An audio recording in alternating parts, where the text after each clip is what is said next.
योगी जी जो भी कहते हैं, जो भी करते हैं, वो साफ मन से और साफ दिल से कहते हैं। अगर मैं उनको एक बार उनके जितने भी डिसीजन उनको एक लाइन में पिरो दूं, तो सब में एक जैसी समानता है। उन्होंने कभी अपने आप को, अपने शब्दों को चेंज नहीं किया है। वो जैसे हैं वैसे ही दिखते हैं, वैसे ही करते भी हैं। ये नहीं कि किसी के लिए कुछ और, किसी के लिए कुछ और, सबके लिए एक जैसे हैं वो। उनके दिल में सबके लिए बराबर प्यार है, सबको बराबर चाहते हैं। गलत है तो गलत है, चाहे वो कोई भी धर्म का हो, कोई भी जाति का हो, कोई भी मजहब का हो। इसीलिए योगी जी को सब लोग पसंद करते हैं। वो एक सच्चे देशभक्त और सच्चे राजनीतिज्ञ हैं। जय हिंद। गरीब के बारे में कौन पूछता है? गरीब की पीड़ा को जिसने देखा होगा वही गरीब के बारे में बात करेगा। जो लोग चांदी की चम्मच लेकर के पैदा हुए हैं वे गरीब की पीड़ा को नहीं देख सकते, उनसे उम्मीद भी नहीं की जा सकती है।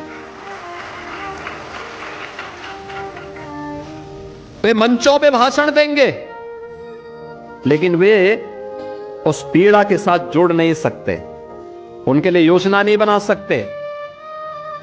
उनके लिए तो सब कुछ उनके परिवार के लिए चाहिए। तो सुधर जाओ भाई, सुधरोगे नहीं तो गफलत में मत रहना कि जेल जाएंगे, जेल के पहले जहन्नुम पहुंचा देंगे। कुछ लोग ये बोलते हैं कि उत्तर प्रदेश में कार्रवाई हो रही है, तो ऐसा तो नहीं होगा कि ये सब अपराधी माफिया उत्तराखंड में भागे।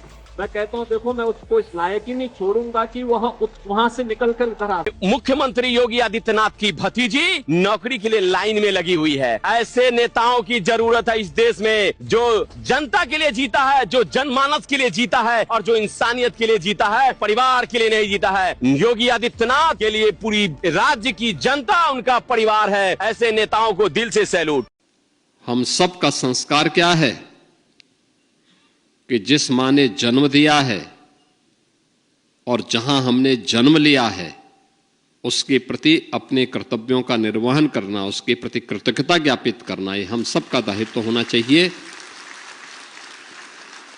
उससे बढ़कर के कुछ नहीं हो सकता, ये स्वर्ग से भी बढ़कर के हैं। पढ़ने पढ़ाने लिखने वाला आदमी हूँ और मैंने नास्ट्राडेमस कीरो की भविष्यवाणी जब पढ़ी थी, जब मैं दर्जा 7वीं 8वीं में पढ़ता था, सन 82 की बात है, तो उस समय नास्ट्राडेमस कीरो ने यह कहा था कि भारत की सत्ता पे एक गेरुआ वस्त्रधारी बैठेगा और गेरुआ वस्त्रधारी बैठेगा और उसके नेतृत्व में ही भारत देश विश्व गुरु बनेगा और पूरे विश्व में भारत का डंका पुजेगा।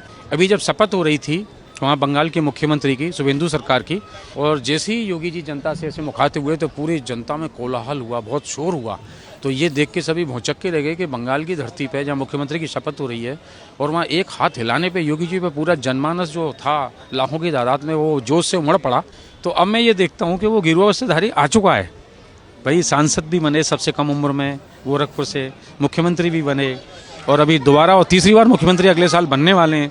दुनिया की कोई ताकत इस जनता के निर्णय को बदल नहीं सकती कि 2027 में योगी जी पुनः मुख्यमंत्री बनेंगे।